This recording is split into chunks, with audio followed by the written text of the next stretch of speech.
iyagoo ku tilmaamay inuu ahaa nin heer qaran ah oo weyn oo door muuqdana ka soo ciyaaray siyaasadda guud ahaan Soomaaliya iyo gaar ahaan xilkii ugu dambeeyay ee uu hayay markii uu geeriyooday waxaa sidoo kale ay mas'uuliyiintaasi qaarkood ka hadleen inuu ahaa nin gacan furan oo siyaasadda iyo dadka Soomaaliyeed aad u yaqaanay waxay kale ku tilmaameen inuu ahaa nin naxariista isla markaana bulshay ah waxa iyana sidoo kale geerida Maxamed Xaaji Ibraahim Cigaal ka hadlay mas'uuliyiin fara badan oo ay ku jiraan gudoomiyihii baarlamaankii rayidka ahaa ee galbisay dawladii militariga Sheekh Muqtar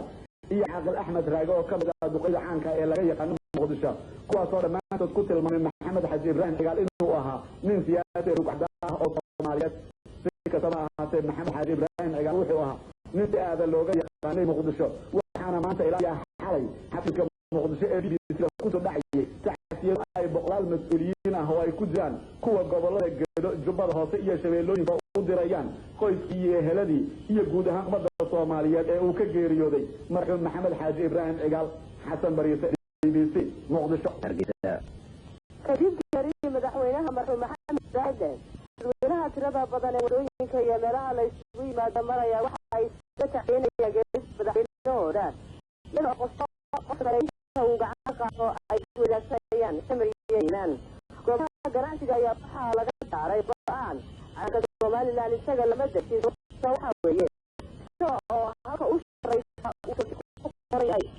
waxa uu qabay hadda hadalaya waa madaxweynaha oo bari la sheegay in uu ka dhici doono magaalada Berbera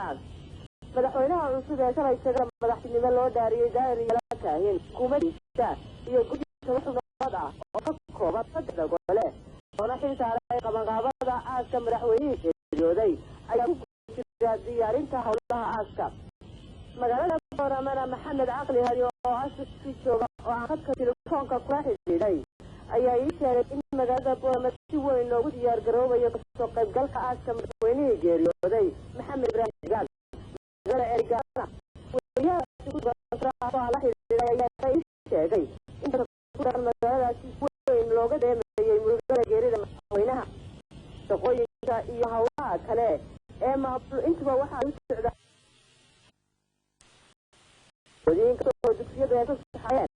falsaafka ka soo baxay madaxweynada waxa uu sheegayaa qaabka uu u hayo aaska marxuumka oo la sheegay in diyaarada lagu siiyay ay soo socdaan doonto Berbera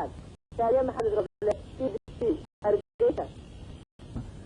kuwa aan tiradooda la soo koobi karin hase yeeshee qaar ka mid ah ayaa waxaynu marayaa Axmed Saciid Cige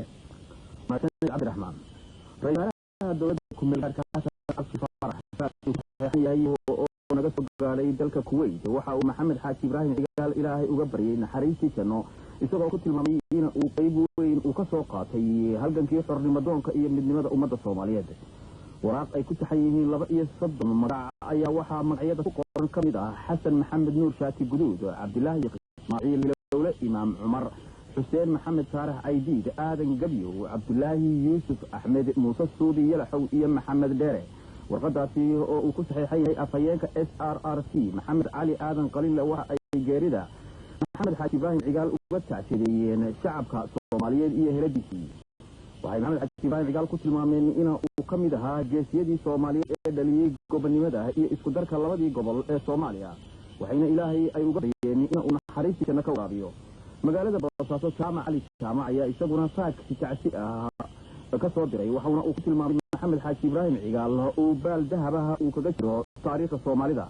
Cabdilaahi Axmed Cadow Cabdilaahi Cusub Siyaad Maxamed Abshir Muuse Cabdilaahi Faarax Holis Cabdirasaaq Xaaji Xuseen iyo Cusmaan Maxamed Jeelle ayaa iyaguna saddex faagsi nooga soo kala diray Dubai iyo Mareykanka oo ay ugu tacsiyeynayaan geerida Maxamed Xaaji Ibraahim Cigaal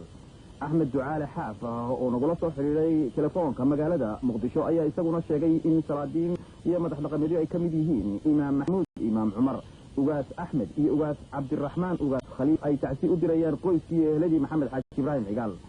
salaadiin ay ka mid yihiin Suldaan Siciid Suldaan Cabdisalaam Xaaji